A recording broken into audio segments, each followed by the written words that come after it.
오늘의 영어뉴스. 주크버그 tells Rogan FBI warning prompted Biden laptop story censorship.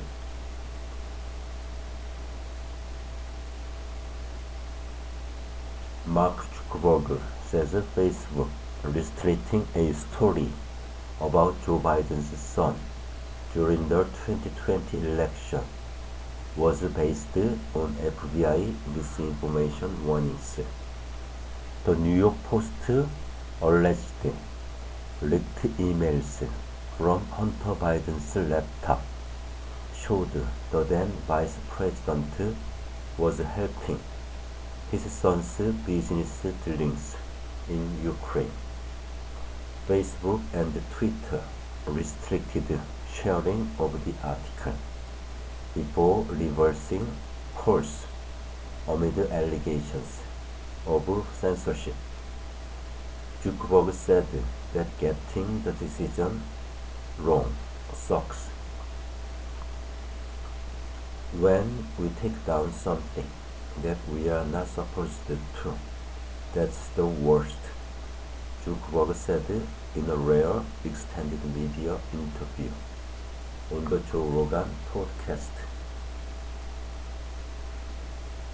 The New York Post story was released just weeks before the presidential election between Joe Biden and Donald Trump, which Mr. Biden won.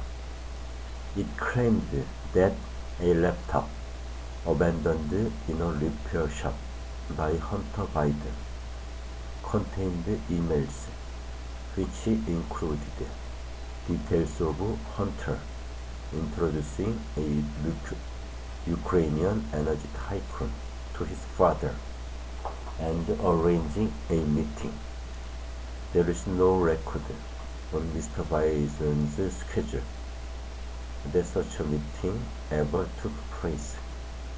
Critically, it fed into long-running, unproven allegations about corruption on Joe Biden's part to ensure his son's business success in Ukraine.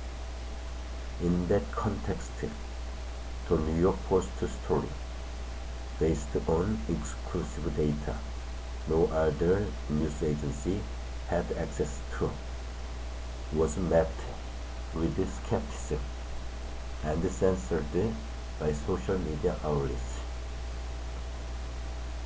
Zuckerberg told Rogan, the background here is that the FBI came to us, some folks on our team, and was like, hey, just so you know, you should be on high alert. We thought there was a lot of Russian propaganda in the 2016 election. We have it on notice that basically there's about to be some kind of dump that's similar to that. He said the FBI did not warn Facebook about the Biden story in particular, only that Facebook thought it fit that pattern. The article remains controversial. The hard drive at its center was provided to the Post by Donald Trump's own lawyer, Rudy Giuliani. More than a year after the story appeared, the Washington Post conducted its own analysis and concluded the laptop and some emails were likely to be authentic, but the majority of data could not be verified due to sloppy handling of the data. Other once skeptical news organizations, such as the New York Times, have agreed at least some of the emails are genuine. Rogan, one of the most popular podcasters in the world, with an audience of millions, for each episode, has himself been accused of spreading misinformation in the past. Asking Zuckerberg if he regretted suppressing the factual story, the Facebook founder replied, "It sucks. I think in the same way that having to go through a criminal trial, but being proven innocent in the end sucks. In the end, you are free." But Zuckerberg acknowledged that there remained disagreement about the story, which he said was a hyper-political issue. Depending on what side of the political spectrum you are on, you either think we didn't censor it enough, or we censored it way too much. Facebook did not completely ban sharing of the article, but instead limited how much its algorithm automatically shared it to other people for a week, while third-party fact-checkers tried to verify the reporting. So while people could post the article and discuss it, it was less likely to spread organically to new users. By contrast, Twitter banned sharing of the article at all.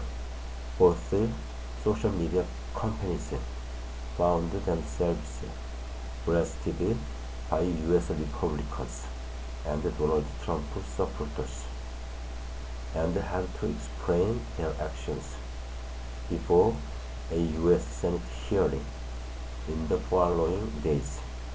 Meta, Facebook's parent company, highlighted that Zuckerberg had addressed the FBI warnings at that 2020 hearing, saying of the Joe Rogan interview that none of this is new. But in a wide-ranging interview that covered Meta's virtual reality ambitions and Zuckerberg's personal life, the creator of Facebook also talked about his dislike for dealing with such thorny issues.